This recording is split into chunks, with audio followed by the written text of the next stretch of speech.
अस्सलाम वालेकुम। अच्छा, मेरे पास रोज़ाना इतनी बच्चियों के मैसेजेस आते हैं कि आप हमें बेकिंग सिखा दें, आप हमें बेकिंग सिखा दें, ऑनलाइन सिखा दें, इतनी फ़ीस ले लें। बेकिंग कोई ऐसी सीखने वाली चीज़ नहीं है कि उसके लिए आपको हज़ारों रुपए की फ़ीस देनी पड़े। बिलीव मी, इसमें आपको पैसे इन्वेस्ट करने की बिल्कुल भी ज़रूरत नहीं है। आप कितने भी बड़े से बड़े इंस्टीट्यूट में जाके बेकिंग सीखें या कितने भी अच्छे बेकर से आप ऑनलाइन क्लास ले लें, उनकी रेसिपीज़ आपके लिए उस वक्त तक ज़ीरो है जब तक कि आप खुद से प्रैक्टिस नहीं करेंगे। जब तक आप अपने हाथ से कोई केक नहीं बनाएंगे, आपके लिए किसी की भी रेसिपी ज़ीरो है। चाहे आपने कितने भी पैसे खर्च करके वहाँ जाके आपने सीखा हो या आपने कितने भी पैसे इन्वेस्ट किए हो, सिर्फ़ और सिर्फ प्रैक्टिस से ही आपको बेकिंग आती है। बेकिंग में कोई कैलकुलेशन नहीं होती, कोई फार्मूलाज नहीं होते। जिस तरह से हम घर में आम सी कुकिंग करते हैं, बिल्कुल उसी तरह से बेकिंग होती है। जिस तरह से अगर किसी खाने में आपने कुछ स्पाइसेस कम या ज़्यादा कर दिए तो खाने का टेस्ट बिगड़ जाता है, इसी तरह से अगर बेकिंग में स्पंज में आपने थोड़ी सी भी इंग्रेडिएंट्स जो है ऊपर नीचे कर दिए तो आपकी रेसिपी ख़राब हो जाती है। तो चीज़ों को समझने की ज़रूरत होती है। हर बेकर का अपना यूट्यूब चैनल मौजूद है। आप किसी भी एक बेकर, सिर्फ किसी एक बेकर के पास जाके उसकी रेसिपीज़ को again and again again try करते रहे उस वक्त तक, जब तक कि आप उससे वो रेसिपी अच्छी नहीं बन जाती। ये मैं इसलिए कह रही हूँ कि क्योंकि मैंने भी कभी कहीं से कुछ भी नहीं सीखा, मैंने कभी किसी इंस्टीट्यूट की शक्ल नहीं देखी, कभी कोई ऑनलाइन क्लास नहीं ली।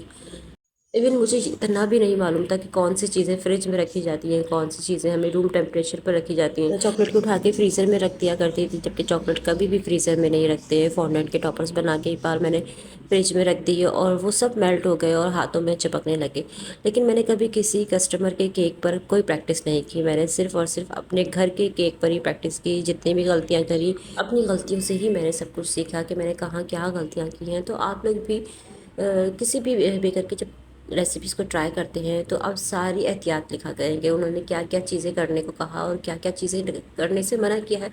उन सब चीज़ों की आप एक लिस्ट बनाएं, और अगर वो रेसिपी आपसे अच्छी नहीं बनती तो आप उन सब चीज़ों को अपने सामने रखें कि हमने कहाँ कहाँ क्या क्या गलतियाँ की हैं। और जब तक एक चीज़ आपसे ठीक ना बन जाए, दूसरी चीज़ को कभी भी ट्राई ना करें, दूसरी रेसिपीज़ को कभी भी ट्राई ना करें। एक ही रेसिपी पे अच्छा वर्क करें जब तक कि आप उसे सीखना चाहें।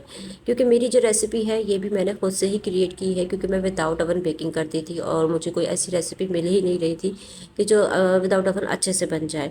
तो ये एक तामिल चैनल था जिसकी लैंग्वेज भी कोई नहीं थी, वो म्यूज़िक पर ही रेसिपीज़ दिया करती थी। तो मैंने उनकी रेसिपीज़ को ट्राई किया, वो मुझसे अच्छी बनने लगी। फिर उन रेसिपीज़ को मैंने अपनी ज़रूरत के अकॉर्डिंग थोड़ा थोड़ा चेंज करना शुरू कर दिया, और अब माशाल्लाह से मेरे स्पंज बहुत बहुत अच्छे बनते हैं। और मुझे शुरू में क्रीम ने भी बहुत तंग किया, चॉकलेट ने भी बहुत तंग किया, फॉन्डेंट ने भी बहुत तंग किया, हर चीज़ ने बहुत बहुत ज़्यादा तंग किया।